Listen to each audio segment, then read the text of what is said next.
The complex number 5 is the F0 F1 complex. You have already covered this even in the chloroplast or photosynthesis topic. That means ATP synthetase or ATP synthase enzyme, or CF1, F0 and F1 complex.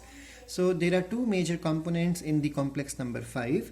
The first component is the F1 particle, which is the ATPase enzyme.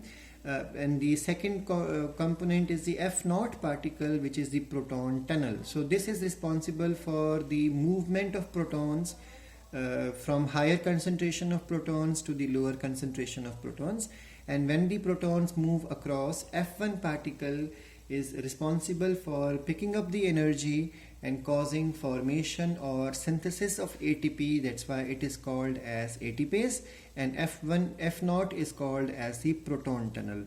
Now just remember that F1 particle or ATPase enzyme is the peripheral membrane protein. So it is situated attached to the membrane towards the outside. So it is not a part of the membrane itself, it is attached on the surface, and it has 8 subunits. So it is made up of 8 different portions. These are 3 portions are alpha portions, 3 are beta, 1 is gamma and 1 is eta. And similarly, the F0 particle is the proton tunnel. And because it is a tunnel, it is situated across the membrane, so it is an integral membrane protein. We have already covered these concepts in fluid mosaic model of the previous chapters. And then remember that it attaches to the F1 particle with the help of the gamma subunit. So when you look at their functions, you can now make out how exactly they are situated in the membrane.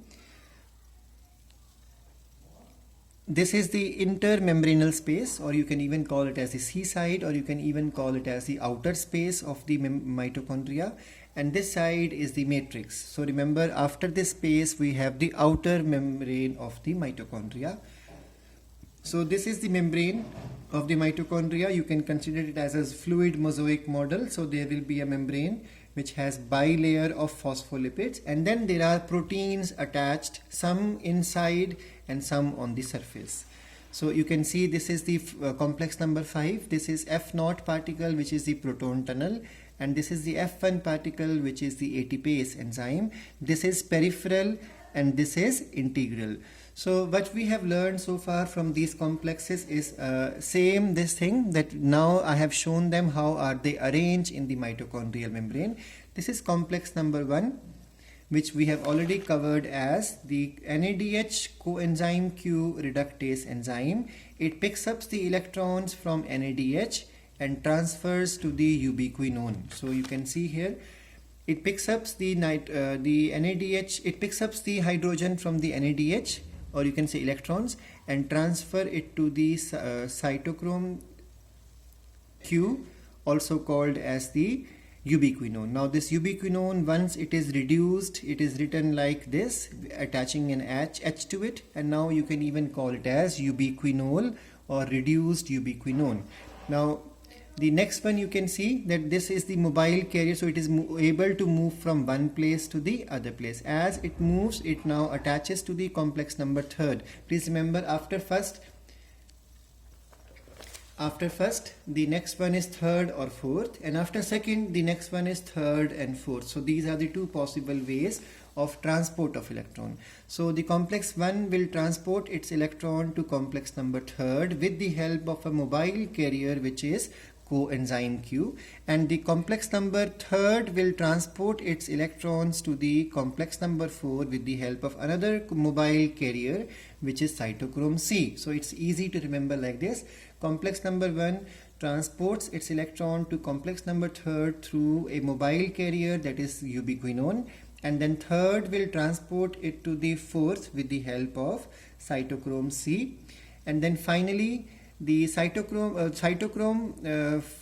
complex number 4th will liberate its electrons to oxygen, and finally the oxygen is the last acceptor. And in this process, ATPs accumulate towards the outside.